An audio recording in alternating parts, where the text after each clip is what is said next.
Just like you see the wind carve out sand dunes. That's art. It's the soul's impression on reality. You know what I mean? Because my art is my filmmaking, right? My art is the fact that I can, I'm telling you a story that I can get emotions out of you, and I can make you cry, I can make you laugh, I can make you whatever. That's my art, and that's like my soul speaking, because that's what it comes down to. That's why I do this, is because my soul needs to. It feels good for me to do this. I remember there's a scene in episode 1 where Ricky, he's at work and his boss yells at him to get off the damn phone, and he's like, I'm sorry, and he hangs up the phone and it falls.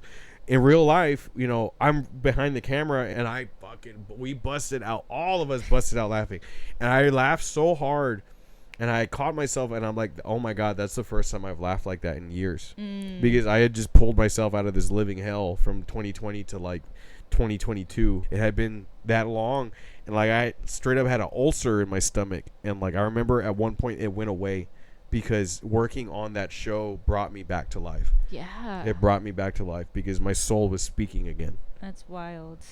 And that's the power right there. The intrinsic power, the innate power of our abilities to heal ourselves from the inside out. You do this because you were put on this earth to do this, and this is how your soul communicates with the world, is through your art. And I want other people to be able to speak through their soul and to heal themselves internally. That's what I mean by I want to inspire people.